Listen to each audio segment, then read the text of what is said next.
नमस्कार श्रोताओं। आज हम बात करेंगे रवि कुमार के बचपन की, जो दिल्ली की सड़कों पर बीता। कल्पना कीजिए, 5 साल की उम्र में पिता का साया उठ गया और हर रात फुटपाथ ही उनका घर बन गया।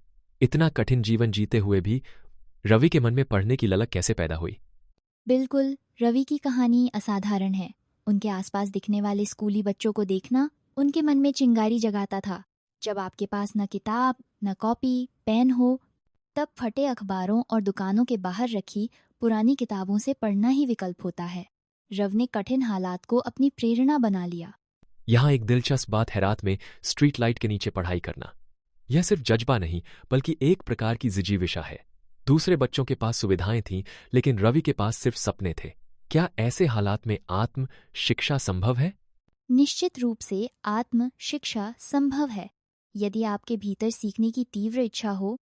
मनोविज्ञान में इसे इंट्रिंसिक मोटिवेशन कहते हैं, जो बाहरी संसाधनों के अभाव में भी व्यक्ति को आगे बढ़ाता है। कई शोधों में साबित हुआ है कि विपरीत परिस्थितियां कभी कभी सबसे मजबूत इच्छा शक्ति पैदा करती हैं। अब हम एक महत्वपूर्ण मोड़ पर आते हैं, जब विनीत सर ने रवि को पहली बार देखा। ऐसे में शिक्षक की भूमिका कितनी निर्णायक होती है? शिक्षक, विशेषकर विनीत सर जैसे लोग, समाज में कैटलिस्ट की तरह काम करते हैं। उन्होंने रवि की प्रतिभा को पहचानकर उसे स्कूल में दाखिल करवाया। ये एक प्रकार से ब्रिज था, जिससे रवि की दुनिया बदल गई। स्टडीज भी बताती हैं कि मेंटरशिप से बच्चों में सफलता की संभावना 40% तक बढ़ जाती है। बिल्कुल, लेकिन शुरुआत में रवि के पास यूनिफॉर्म भी नहीं थी और बच्चे उसे फुटपाथ वाला लड़का कहकर चिढ़ाते थे। ऐसे में सामाजिक दबाव से जूझना कितना कठिन होता है। यह सामाजिक स्तर पर बहिष्करण का उदाहरण है, लेकिन रवि ने इसे अपनी कमजोरी नहीं, बल्कि ताकत बना लिया। वह सवाल पूछता, सबसे आगे बैठता। यही ग्रिट यानी लगातार प्रयास करने की क्षमता है, जो बाद में उसने बोर्ड परीक्षा में टॉप करके साबित की। आइए अब रवि के कॉलेज जीवन और अपसी की तैयारी की कठिनाइयों की बात करें।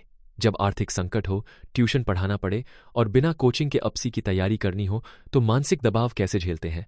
आर्थिक अभाव में पढ़ाई करना मनोवैज्ञानिक दृष्टि से बहुत बड़ी चुनौती है। नींद, खान-पान और मानसिक थकान तीनों पर असर पड़ता है। परंतु रिजिलियंस यानी मुश्किलों से लड़ने की शक्ति रवि जैसे लोगों में अधिक होती है। यह शक्ति अक्सर जरूरतमंद परिस्थितियों से ही पैदा होती है। यूपीएससी जैसी परीक्षा में लगातार असफलता के बाद भी हार न मानना, क्या इसे आप ग्रोथ माइंडसेट कहेंगे? बिल्कुल, ग्रोथ माइंडसेट का मतलब है हर असफलता को सीखने का मौका मानना।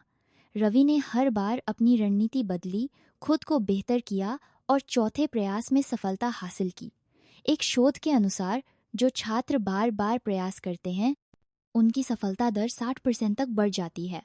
यहाँ यह भी जोड़ना चाहूंगा कि रवि जैसे लोगों की कहानी अन्य युवाओं के लिए एक प्रेरक उदाहरण बनती है, खासकर उन बच्चों के लिए जो संसाधनों की कमी से जूझ रहे हैं।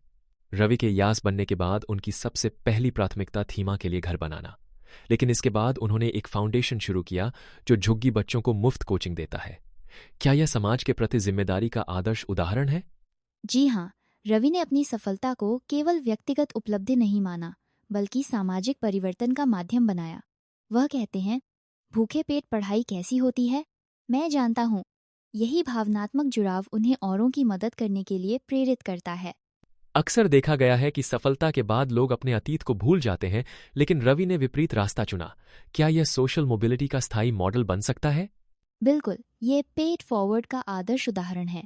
जब सफल व्यक्ति अपने अनुभव और संसाधन समाज के पिछड़े वर्गों तक पहुंचाते हैं, तो एक चक्र बनता है जिसमें नए नए रवि तैयार होते हैं।